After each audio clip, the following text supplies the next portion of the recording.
Welcome back. तो friends, अभी का वीडियो है बहुत ही मज़ेदार वीडियो होने वाला है।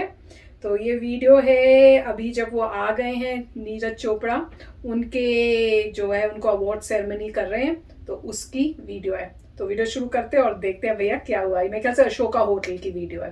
तो वीडियो शुरू करते हैं, पर वीडियो शुरू करने से पहले अगर आप चैनल पर नए हो और आपने अभी तक सब्सक्राइब नहीं किया तो जल्दी से पहले सब्सक्राइब के बटन और बेल आइकन को क्लिक कर लो, ताकि आपको हमारे सारे न्यू वीडियोस के नोटिफिकेशन मिल जाएं जैसे हम अपलोड करें। अगर आपको वीडियो पसंद आता है प्लीज लाइक एंड शेयर, और ट्विटर में हमें फॉलो करें। जब भी हमारे नए वीडियोस पब्लिश होते हैं किसी भी चैनल से, आपको नोटिफिकेशन वहां आ जाएगा।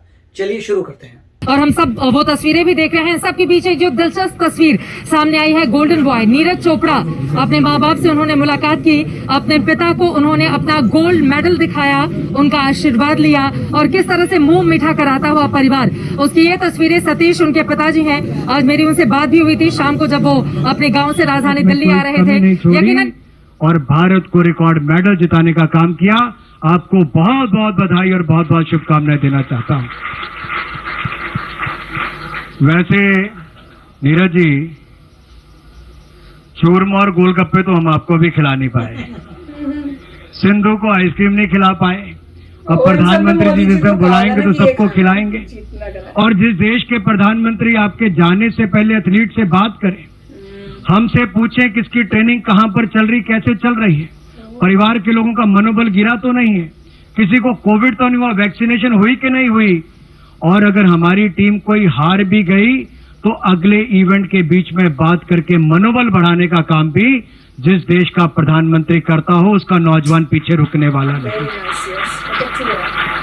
और खेल मंत्री के रूप में मैं इतना जरूर कहना चाहता हूं, मैं तो स्वयं खिलाड़ी रहा हूं, और एक बात कहना चाहता हूं कि खेलों में आपको किसी तरह की कमी मेरे भाई किरण रिजिजू जी ने पहले नहीं रहने दी। मोदी जी के स्पोर्ट्स में अलग अलग फेडरेशन एसोसिएशन में रहा, बीसीसीआई का अध्यक्ष भी रहा।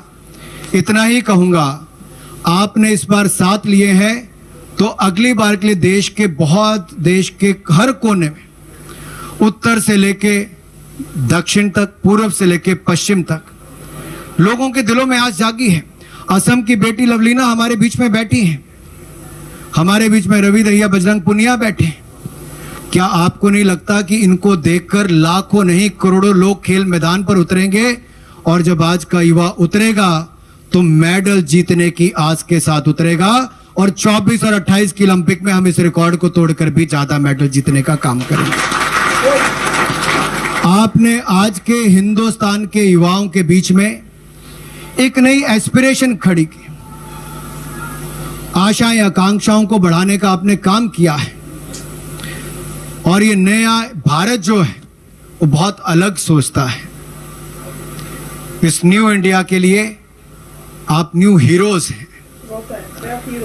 आज का कार्यक्रम हमने मेजर ध्यानचंद हॉकी स्टेडियम में करना था, लेकिन बारिश के कारण मौसम ऐसा था, नहीं कर पाए। मेजर ध्यानचंद जी के बाद मनप्रीत जी, आपकी और आपकी टीम ने एक नई आस खड़ी की है। हमारे ओलंपियंस ने यहाँ पर खड़े होकर बहुत कुछ किया, हम आज इनको सुनना चाहते हैं। मुझे ज्यादा नहीं कहना, मैं इतना ही कहूंगा, सरकार की ओर से कोई कमी नहीं आएगी। और जितनी फेडरेशन यहाँ पर बैठी हैं, आदिल जी को भी मैं देख पा रहा हूँ, बत्रा जी को देख पा रहा हूँ, और बाकी भी हैं, आपको ना हमने पहले कोई कमी छोड़ी, ना आपने कोई कसर छोड़ी, आगे भी नहीं छोड़ेंगे। इतना ही कहूंगा, सब इकट्ठे मिलकर करेंगे तो भारत नए रिकॉर्ड बनाता जाएगा। बहुत फर्स्ट हुए हैं, बहुत पहली बार बहुत कुछ हुआ है, लेकिन जब एक बार शुरुआत होती है तो रुकने का नाम नहीं लेती। आपको भविष्य के लिए बहुत सारी शुभकामनाएं। जय हिंद, जय Bharat. Thank you for those encouraging words, Honorable Minister. It's not that we are not going to hear from Honorable Minister Kiren Rijiju ji as well. We are saving him for the later part of the show. We won't let him go off this easily. But before that, I'd like to begin हमारी जो felicitation ceremony है उसकी हम शुरुआत करेंगे. As Shri Anurag Thakur ji also said कि हम athletes को भी सुनना चाहते हैं. शुरुआत में बजरंग के साथ करूंगा, बजरंग पुनिया, जिनकी इंट्रोडक्शन को कोई जरूरत नहीं है, लेकिन मैं चाहूंगा आप तालियों से उनका स्वागत करें।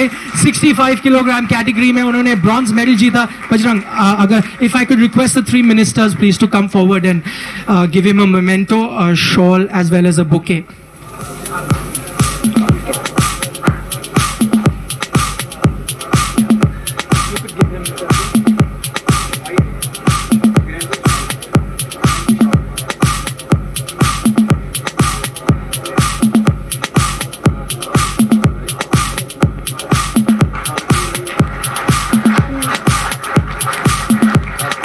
चेक। बजरंग, इससे पहले आप जाएं, एक सवाल तो पूछना चाहिए आपसे। अच्छा, आप लोगों में से शायद ज्यादा लोगों को नहीं पता होगा, ओलंपिक शुरू होने से 1 महीने पहले इनकी चोट लगी थी नी में। हमने वो देखा मुकाबला अजरबैजान के रेसलर के साथ, जब आप लड़ रहे थे वो आपकी नी की तरफ जा रहा था। फिर जब आप आए अगले दिन, आपने कहा मैं नी कैप नहीं पहनूंगा, बिना नी कैप के वो आए उस इंजरी के साथ। उसके बारे में हमें थोड़ा बताएं। देखिए, ओलंपिक में सभी का धन्यवाद जो इतना प्यार और सम्मान दिया है, और सभी का धन्यवाद जितना प्यार और सम्मान दिया है। आज देख के ऐसा लग रहा है जैसे दोबारा से मेडल जीता है देश के लिए। और जो इंजरी की बात है, काफ़ी हेल्प मिली मुझे इस टाइम इंजरी में, जब भी जीता है देश के लिए। और जो इंजरी की बात है, काफ़ी हेल्प मिली मुझे इस टाइम इंजरी में, जब भी बात करी इंजरी के लिए, तो साई के जो हमारे डीजी साई है संदीप प्रधान जी, काफ़ी हेल्प करी मेरी रसिया में कि भाई किसी भी चीज़ की आपको ज़रूरत है तो हमें बताइए। लगातार डॉक्टरों के टच में रहे, तो इसका मैं बहुत बहुत धन्यवाद। टेप के साथ खेलो तो उसमें सामने वाला ये नहीं देखा, सामने वाला भी मेडल के लिए आता है कि भाई हमें मेडल जीतना है, तो वो ये नहीं देखता कि भाई सामने वाले को इंजरी है, वो हमारी बाउट है। तो मैंने यही सोचा लास्ट बाउट है, अगर टूट भी जाएगा तो कोई नहीं, उसके बाद रेस्ट कर लेंगे, पर ये लास्ट बाउट है और ये ज़िंदगी बदल सकती है, तो इसलिए मैंने अपनी तरफ से बेस्ट करने की कोशिश करी है। Thank you so much for that Bajrang, thank you. अब अगर मैं रिक्वेस्ट करूंगा please the 3 ministers once again to Sir, I'll still request you to be here. One final felicitation we have, and that is the golden boy. अब मैं उससे आगे क्या कहूँ, जिन्होंने हमारा इतने साल का वेट खत्म किया, the first ever medalist in track and field, the first ever gold medalist in track and field for India, the new poster boy of Indian sports, Neeraj Chopra. Neeraj Chopra the golden boy जिन्हें कहा जा रहा है, बड़ी कामयाबी है क्योंकि इनके बलबूते भारत का स्थान काफी ऊपर हुआ ओलंपिक्स की मेडल टैली में। और जबरदस्त कहानियां प्रेरित करने वाली, हर खिलाड़ी के कंधे पर आज हिंदुस्तान की खुशियां, और उसी के साथ पूरा देश उनका सम्मान करता हुआ। Also request Mr. Prabhakaran Radhakrishnan, the chief athletics coach of the Indian contingent. Neeraj आज इस मंच से क्या बोलते हैं, हर कोई सुनना चाहेगा।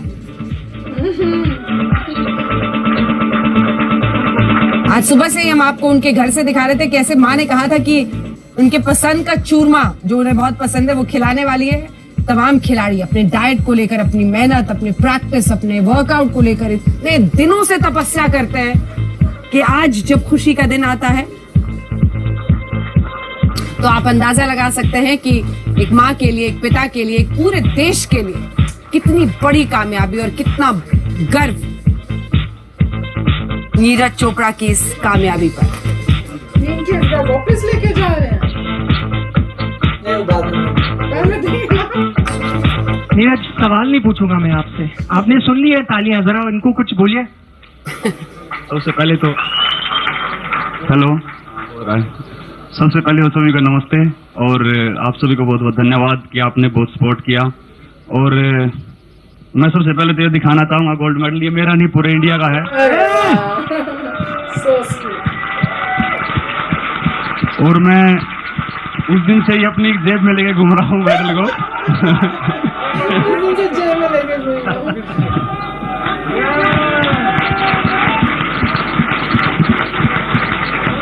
मैं सही बताऊं तो उस दिन से सही तरह से सो नहीं पाए हैं, खा नहीं पाए हैं, लेकिन जब भी मैं एकदम इसको निकाल के देख लेता हूँ ऐसा लगता है कि यार सब ठीक है, कोई दिक्कत नहीं। और मैं ये बताना चाहूंगा कि मेहनत तो अच्छी हुई थी, लेकिन कहीं ना कहीं ये था मन में कि यार बहुत तगड़े कॉम्पिटिटर है हमारे, और मेरी वर्ल्ड रैंकिंग 4th चल रही थी और कंपटीशन बहुत ज़बरदस्त था वहाँ पे। लेकिन क्वालिफिकेशन राउंड में जैसी थ्रो लगी और उसके बाद मुझे लगा कि नहीं, ये मेरा लाइफ का सबसे जो तगड़ा मौका है ओलंपिक्स, और ये मैं नहीं छोड़ूंगा। और मुझे लगता है कि अपोनेंट को देख के और कॉम्पिटिटर को देख के कभी भी घबराना नहीं चाहिए, और ये मैंने एक्सपीरियंस किया है मेरे पहले ओलंपिक में, क्योंकि इतना अच्छा कंपटीशन होने के बावजूद भी और इतने अच्छे एथलीट होने के बावजूद भी हमने गोल्ड जीता है। तो मुझे लगता है कि बस अपना 100% दो और किसी से घबराओ मत। एक चीज बताएं, वो जो आपने दूसरा थ्रो फेंका है और उसके बाद जो सेलिब्रेशन करी है, पता था आपको ये बेस्ट गया थ्रो? बिल्कुल जी, वो जो शरीर का एफर्ट लगता है तो पता लग जाता है कि हाँ ये थ्रो कुछ अलग है, और मुझे लगा था कि मेरा पर्सनल बेस्ट थ्रो है, लेकिन वो थोड़ा उससे कम था, और बस वो फील हो जाता है। और फिर उसके बाद जो अगले दिन सुबह फील हुआ कमर में, शोल्डर में, एल्बो में, तो पर वही है कि अपने पास मेडल है तो ऐसा लगता है कि कोई बात नहीं, है इंजरी हो जाती तो उसको भी देख लेते। अच्छा, आखिरी में आपके जो लंबे बाल थे, that main was very famous. यहाँ आते आते मेरे को 2-3 शैम्पू वालों के फोन आ गए हैं, जेल वालों के फोन आ गए हैं कि नीरज के वो लंबे होंगे। Everyone wants you as a brand ambassador. जी, मुझे लगता है कि मैं शुरू से ही 9-10 साल से लंबे बाल रख रहा था, और अभी वो तंग करने लगे थे। मैं 2-3 कंपटीशन खेल रहा हूँ, उसमें वो पसीना आ रहा था, आंखों पे गिर रहे थे, और मैंने वो सिर पे वो क्या पट्टा ही बांध के देख लिया, टोपी में डाल के देख लिया, वो सब गिर जाता था लाइन से आके। तो मैंने सोचा कि यार ओलंपिक है, ऐसा कोई स्टाइल बाद में हो जाएगा, गेम पहले है। नीरज, मैं क्या बोलूं, you have made a hearts really grow fonder. You have made our chest swell with pride, और I think you are made for TV. जो आप है ना, अब मुझे नहीं लगता कि कोई टीवी वाला आपको छोड़ने वाला है. You're going to be inundated with phone calls, but thank you once again for a fantastic performance. The way he एक सवाल मेरा भी है, क्योंकि बहुत सारे खिलाड़ी हमारे ग्रामीण क्षेत्रों से आते हैं, बहुत दूर दूर से चल के अपने खेल के क्षेत्र तक भी जाना पड़ता है, तो आप में से कोई भी इसका उत्तर दे सकता है क्या क्या मुश्किलें आई और कैसे यहाँ तक पहुँचने का सफर पूरा हुआ? जी बिल्कुल, मुझे लगता है कि ये प्रॉब्लम सभी जितने भी खिलाड़ी यहाँ पे बैठे हैं लगभग सभी मिडिल क्लास फैमिली से हैं, और सभी को ये प्रॉब्लम आती है। लेकिन मैं बोलता हूँ कि उनकी फैमिली का सबसे बड़ा हाथ होता है कि वो पैसे से चाहे उनको सपोर्ट नहीं कर सकते, लेकिन वो जब ये बोलते हैं ना कि तुम बस खेलो, कोई बात नहीं, रिजल्ट देखा जाएगा, तो वो बहुत जरूरी होता है। और मुझे लगता है कि वो जो एक स्ट्रगल होता है और वो जो कमी होती है पैसों की भी या स्टेडियम की, वो कहीं ना कहीं एक एथलीट में आग पैदा करती है कि हाँ हमारे पास इस चीज की कमी है और हमें मेहनत करके इसको पूरा करना है। मुझे लगता है बहुत महत्वपूर्ण बात कही है कि निचले स्तर से जो एथलीट, पिछड़े से पिछड़े क्षेत्र से भी एक जो जज्बा, जुनून और जीतने के लिए जो आग अंदर है, वही उसको इस मुकाम तक लाती है। और वहां पर कहीं ना कहीं बाकी स्तर पर फेडरेशन हो, टॉप स्कीम हो, भारत सरकार हो, उसके बाद आगे ले जाने का काम भी उसके आगे किया जाता है। लेकिन इन खिलाड़ियों ने जो अलग अलग क्षेत्रों से, बहुत पिछड़े क्षेत्रों से भी आते हैं, गरीब परिवारों से भी आते हैं, लेकिन भारत के लिए मेडल जीतने में मेहनत में कोई कमी नहीं छोड़ी। तो जोरदार करताल ध्वनि के साथ इनका बहुत बहुत धन्यवाद। Thank you so much, you can take your seat. Thank you. तो फ्रेंड्स, था ना प्यारा वीडियो, कमाल कर दी, और इतना प्यारा बोला है दोनों ने बोला इंटरव्यू में, अपना दिखाया कि हमने मेहनत की। दोनों का यही था कि हमें ये लगा कि भाई अभी जितनी चोट लगनी है लग जाए, जो है कुछ भी है, यहाँ पे हमें करके दिखाना है, क्योंकि ये मेन है, ये नहीं तो कुछ नहीं। तो उस पर्पस से कि भैया यहाँ पे है मेन, उन्होंने कहा कि मेरे को नी कैप मैंने नहीं पहनी इसी वजह से कि भाई कोई चोट वोट का ध्यान नहीं, ये करना है यहाँ पे, यही चीज़ है, बाद में चोट वोट देखते रहेंगे। वहाँ पे ये कह रहे थे भाई मैंने तो बाल ही कटवा लिए कि स्टाइल वाइज बाद में होता रहेगा, अभी पहले ओलंपिक्स में अच्छा करके आए। पर बहुत अच्छा बोला था और दिखाया था जैसे मेडल की मैं तब से लेके अपनी पॉकेट में ही घूम रहा हूँ, मुझे नींद ही नहीं आ रही कब से। तो ऑब्वियसली इतनी एक्साइटमेंट होती है, पहले तो टेंशन होती है कि ओलंपिक्स में जा रहे हैं, कैसा होगा, ओलंपिक्स से टाइम टेंशन होगी। अब ये है कि अब वो एक्साइटमेंट है कि भाई मैं जीत गया, तो उस टेंशन, उस खुशी में, उस एक्साइटमेंट में नींद नहीं आ रही होगी। तो वो है, थोड़ा टाइम लगेगा सेटल डाउन होने में, इनको थोड़ा ज्यादा लगेगा क्योंकि अचीवमेंट भी बहुत बिग है। तो ऑब्वियसली जैसे बोल रहे थे कि पूरे इंडिया के लिए है, तो बहुत ही प्यारा, मतलब इनसे करेक्टर दिखता है कि very nice character, very humble person. और वो भी उनकी फैमिली की भी हमने जो इंटरव्यू देखी उससे पता चल रहा है पूरी फैमिली में उस टाइप से है, माहौल ही वो उस टाइप का है। तो बहुत ही अच्छा लगा देख के ये वीडियो, तो it was really beautiful. Right, काफ़ी अच्छा वीडियो था और काफ़ी अच्छा लग रहा है कि जैसे उन्होंने बताया कि उनको, सभी एथलीट ने बताया कि उनको प्रॉब्लम्स कोई ना कोई थी, इंजरीज थी, मगर उनको ओवरकम किया। उन्होंने ये भी कहा कि एथलीट्स का पैसा नहीं होता, कुछ लेवल तक हम जाते हैं, उसके बाद जो है गवर्नमेंट फिर ऊपर लेके जाती है, जिस चीज़ के आपके पास नहीं है उसके ओवरकम करते हैं आप मेहनत से, वो भी क्लियर किया। ये भी कहा कि घबराने वाली बात नहीं है, आप बोल्डली रहिए, बिना किसी टेंशन के परफॉर्म करिए।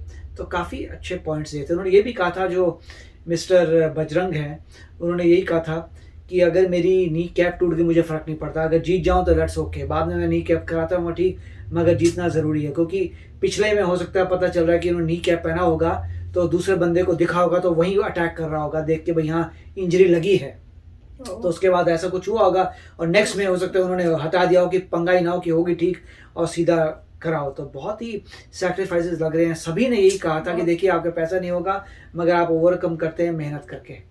एक डिफरेंस है हमारे यहाँ इंडिया के एथलीट्स और बाकी जो रिच कंट्रीज या डेवलप्ड कंट्रीज के एथलीट्स में, हमारे एथलीट्स बहुत स्ट्रगल करके उन्होंने स्ट्रगल, हार्डवर्क, हार्डशिप देखी है। अब अगर आप कंपेयर करो यहाँ की कंट्रीज से तो उन्होंने बड़ी लग्जूरियस लाइफ ली है। कोई इतना मतलब जितनी स्ट्रगल हमारे इंडियन एथलीट्स करते हैं ना उसका मेरे ख्याल से 0.1% भी नहीं ये करते होंगे। तो हमारे जो उनकी फिर जब अचीवमेंट देखते हैं ना तो बहुत खुशी होती है। राइट। और सारे जो स्पोर्ट्स हैं काफ़ी पावरफुल स्पोर्ट्स हैं। आप देखिए वेट लिफ्टिंग, उसमें बड़ा दम लगता है। रेसलिंग वो सीधा वो तो वॉर है कि आप लड़ाई कर रहे हैं। रेसलिंग, वेट लिफ्टिंग और मेरे ख्याल से बॉक्सिंग, तो बॉक्सिंग वाली भी चाहिए आसाम से। सो बॉक्सिंग तो मतलब सारे जो हैं उसमें ट्रमेंडस अमाउंट ऑफ पावर चाहिए। तो बहुत ही अच्छा, और हॉकी एक स्किल का है तो वो भी काफ़ी अच्छा लगा। तो इस बार मेरे ख्याल से Olympics were the best. I hope कि अब इससे आगे बढ़ें, तो बहुत अच्छा लगा देखकर। यस फ्रेंड्स, तो चलो चलते हैं, मिलेंगे नेक्स्ट वीडियो में बहुत ही जल्द। Till then take care and bye bye. तो अगर आप मेरे इस चैनल पे नए हो तो जल्दी से सब्सक्राइब के बटन को हिट करो और बेल आइकन को क्लिक करो ताकि आपको मेरा जब नया वीडियो मैं लगाऊं आपको उसके बारे में जल्दी से पता चल जाए।